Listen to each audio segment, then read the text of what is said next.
Market ఇంటర్వెన్షన్గా ఎంఎస్పీని use to be 2000 2000 ఉండేది ఇప్పుడు 6000 6500 కూడా డీజిల్ టైం అందించి ఎలా ప్రొక్యూర్మెంట్ సెంటర్స్ నడపాలి అనే దాని మీద ఒక ముందస్తు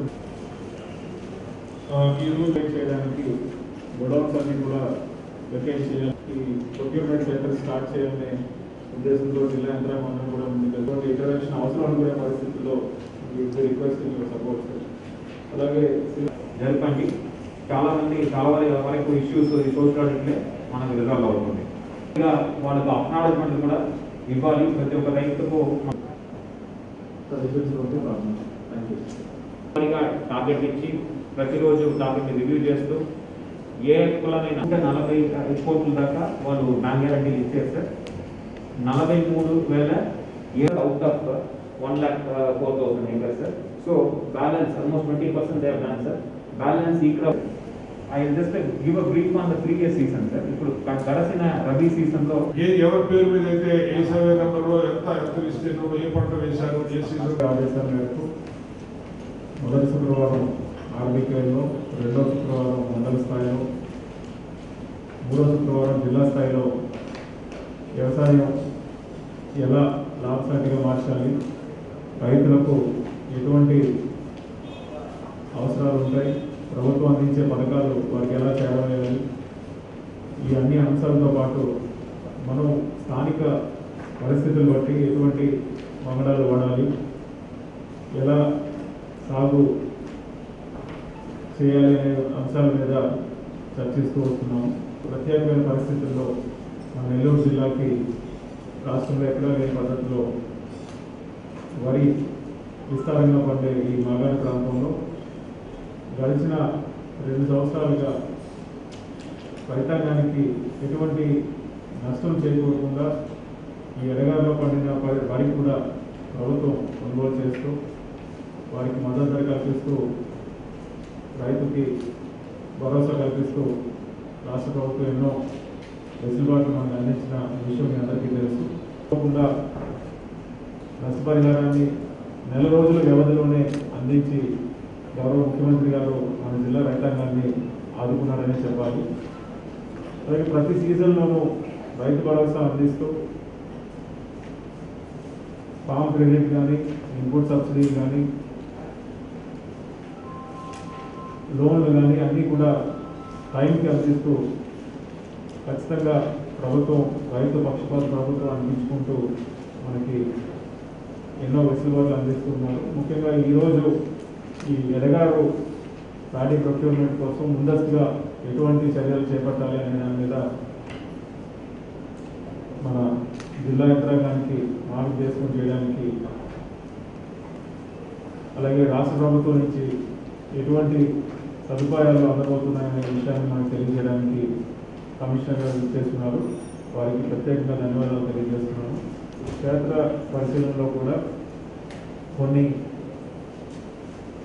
వరి పండించే ప్రాంతాలని మీరు సందర్శించారు సార్. అందులో ముఖ్యంగా నాయుడుపేట ప్రాంతం అంతా కూడా ఈ సంవత్సరం కూడా ఎంత అవగాహన కల్పించినప్పటికీ కూడా వారికి ఎప్పటి నుంచో అలవాటు ఉన్న MTU 1010 వెరైటీని పండించారు.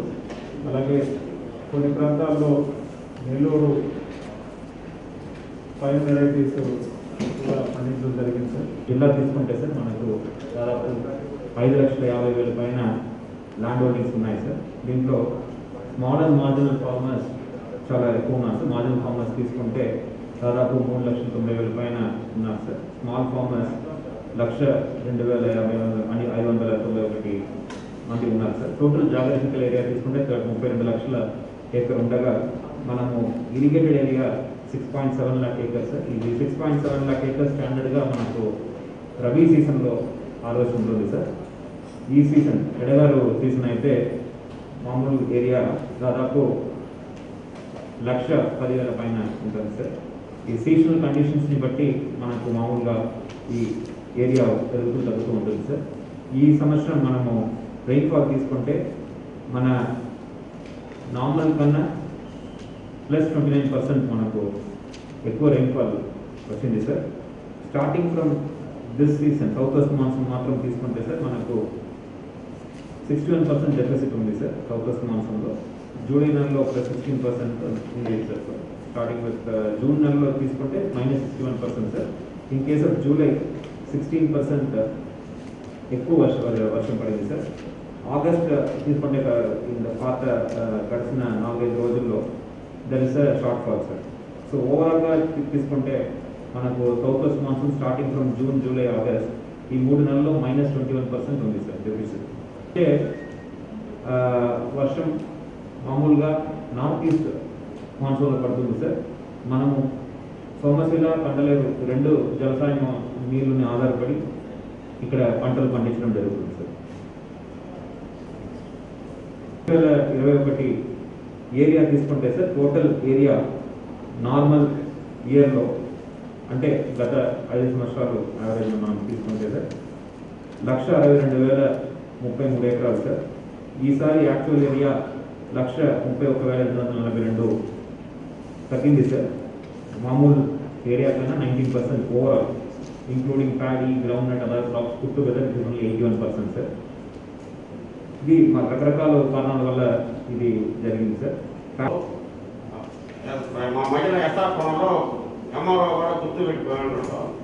మన మట్టితో ఉండడానికి గోడౌన్ ఎక్కడ మనం నిర్మిస్తాం ఇస్తాను. నిన్ననే చూశాను, మన పౌర సరఫరాల మంత్రి గారు మిల్లర్స్తో సంబంధం లేకుండా మేము ప్యాడీని అప్రూవ్ చేస్తామని చెప్పి ఒక స్టేట్మెంట్ ఇచ్చారు. అది మాకు సవివరంగా మీ ద్వారా తెలుసుకోవాలని మేము ముఖ్యంగా వచ్చాము ఇక్కడికి. కాబట్టి మేము పోయినసారి ఎడగాల్లో పడిన ఇబ్బందులు చాలా ఇబ్బంది పడ్డాం. 8,000కి 7,000కి కూడా అమ్ముకున్న పరిస్థితులు ఉన్నాయి. అది మేము 3వ తేదీ మన కలెక్టర్ గారికి, మన జాయింట్ కలెక్టర్ గారికి సవివరంగా చెప్పాము. ఇది కూడా హంబుల్ రిక్వెస్ట్గా నేను కలెక్టర్ గారిని కోరాను, మాకు మిల్లర్స్తో సంబంధం లేకుండా కొనుగోలు చేయమని. అదేవిధంగా నిన్ననే నేను టీవీలో సరే మా రైతుల బాధలు మీరు అర్థం చేసుకొని ఇచ్చిన దానికి మేము రైతులందరి తరఫున కూడా మీకు అభినందనలు తెలియజేస్తున్నాను.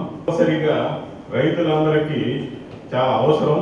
దాన్ని మీరు మాకు ఈ నెల్లూరు జిల్లా నుంచే మొట్టమొదటిగా ప్రారంభిస్తారని నేను రైతుల తరఫున మిమ్మల్ని కోరుచున్నాను. వారి బాధలను అర్థం చేసుకొని మీరు ఈ ప్యాడీని డైరెక్ట్గా సివిల్ సప్లైస్ ద్వారా కొనాలని మేము మీకు విజ్ఞప్తి చేస్తున్నాం సార్. ఖచ్చితంగా మాకు సెకండ్ క్రాప్ లో ఇది ఒక రెగ్యులర్ వాతావరణం కాబట్టి ఎడగాలి సీజన్లో ఖచ్చితంగా వేరే ఇతరం అయితే కావాల్సిందే. 10 ఐఈలింగ్ వచ్చే వెరైటీ దాన్ని మీరు వద్దు అని చెప్పి మేము సంకాయలు పెట్టించినా కానీ రైతులు దాన్ని ఒప్పుతున్నాము. ఈలింగ్ కోసం లాజింగ్ ప్రాబ్లం లేదు, బీపీహెచ్ పెద్ద ప్రాబ్లం ఉంటుంది. ఇప్పుడు దాంట్లో కూడా కొంచెం రెసిస్టెంట్ 10 వెరైటీ. అందుకని ఒక బీపీహెచ్కి లాజింగ్ ప్రాబ్లం లేకుండా ఉన్న వెరైటీని మన రీసెర్చ్ స్టేషన్ నుంచి మన ఏరియాకి అనుకూలమైన వెడగాలికి పనికొచ్చే వెరైటీ అయితే ఖచ్చితంగా అవసరం. లేకపోతే మేము ఇతర వెడగాల్లో 2వ కారు వేసేదానికి ఇప్పుడు చాలా మంది రైతు సోదరులు ముగించుకున్నారంటే కారణం మనం ఒక ఆర్మీకి ఇస్తామని చెప్పుకున్నాము. దాంతో పాటుగా ఇండివిజువల్గా రైతులు కూడా మనం ఇంప్లిమెంట్స్ కానీ అంటే వ్యవసాయం ఒక్కొక్కరికి కదా అంటే స్ప్రేలు కావచ్చు ఇవన్నీ కూడా ఇవ్వాలా. అదేవిధంగా ఈ ఎడగాలో మనం పోయినసారి రైతులందరూ అనుభవిస్తున్నాం, చూసేది కాదు అనుభవిస్తున్నాం.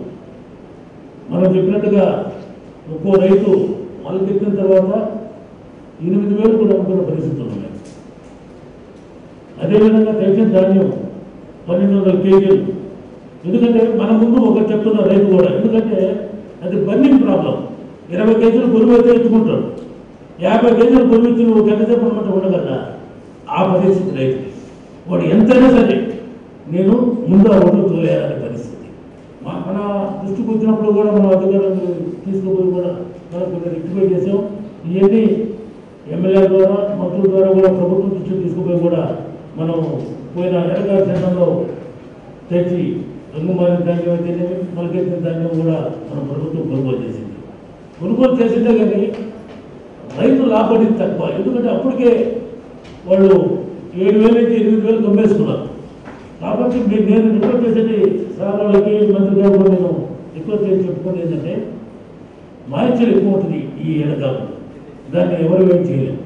మన ఏరియాలో ఆరబెట్టుకోవాలంటే కళ్ళాలు లేవు.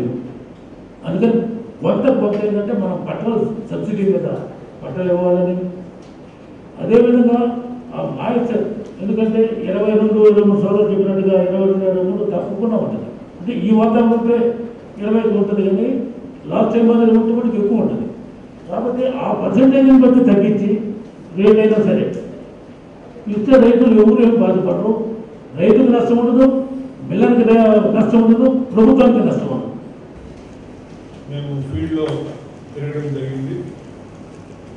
ఈ ఎడగారికి సంబంధించినటువంటి హార్వెస్ట్ ఇంకొక వారం 10 రోజుల్లో స్టార్ట్ అవుతున్నటువంటి నేపథ్యంలో జిల్లాలో ఉన్నటువంటి పరిస్థితి, ప్రొక్యూర్మెంట్ సమయంలో మనం ఎదుర్కోబోయేటటువంటి ఇష్యూస్ మీద ఒక అవగాహన రావడం కోసం ఈరోజు క్షేత్రస్థాయి పరిశీలన చేయడం జరిగింది.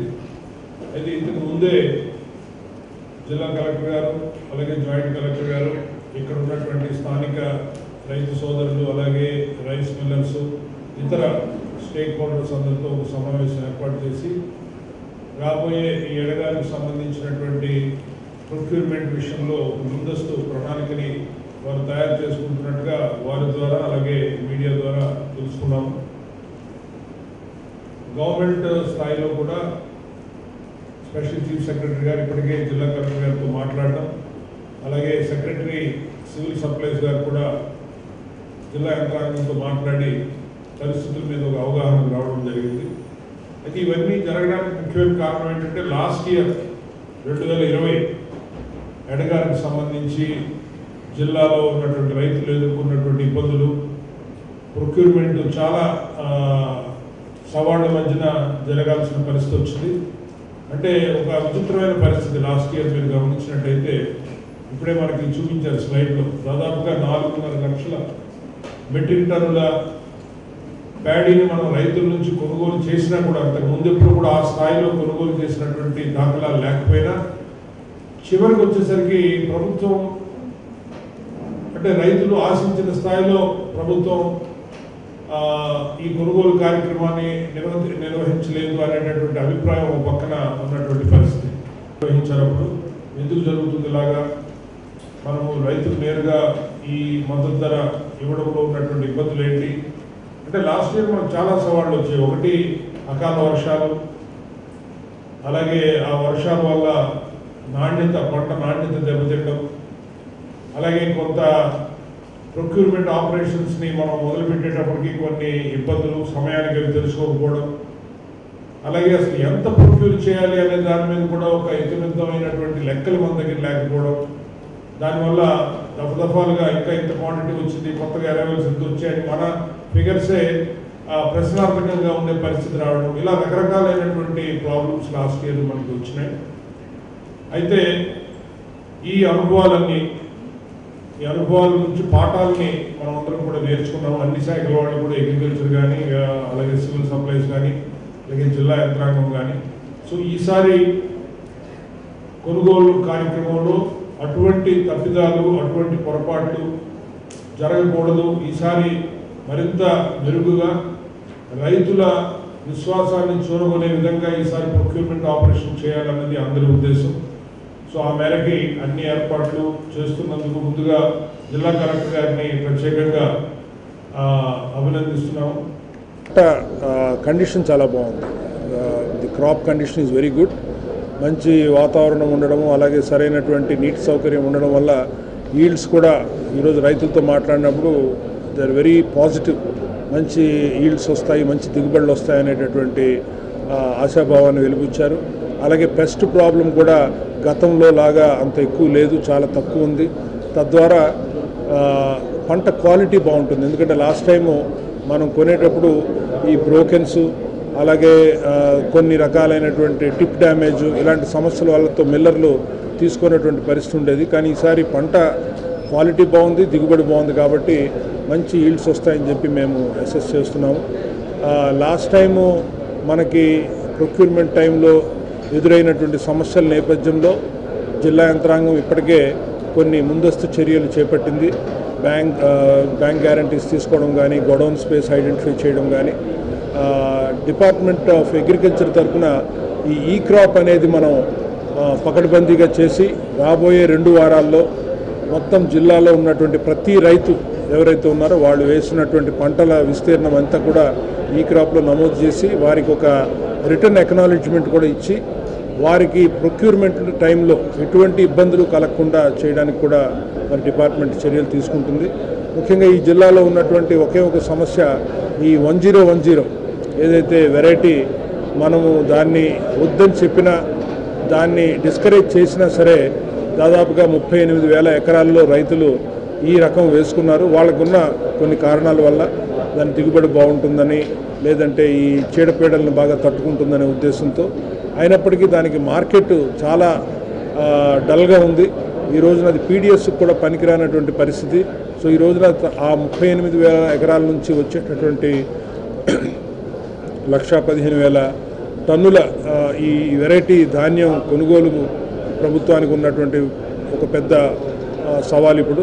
సో దీని మీద డెఫినెట్గా ప్రభుత్వానికి నివేదించి మరి ఏ రకంగా దీన్ని కొనుగోలు చేయాలి, ఇది పండించినటువంటి రైతుకి మరి కనీస మద్దతు ధర ఎలా కల్పించాలనే విషయం మీద ప్రభుత్వానికి నివేదిస్తాం.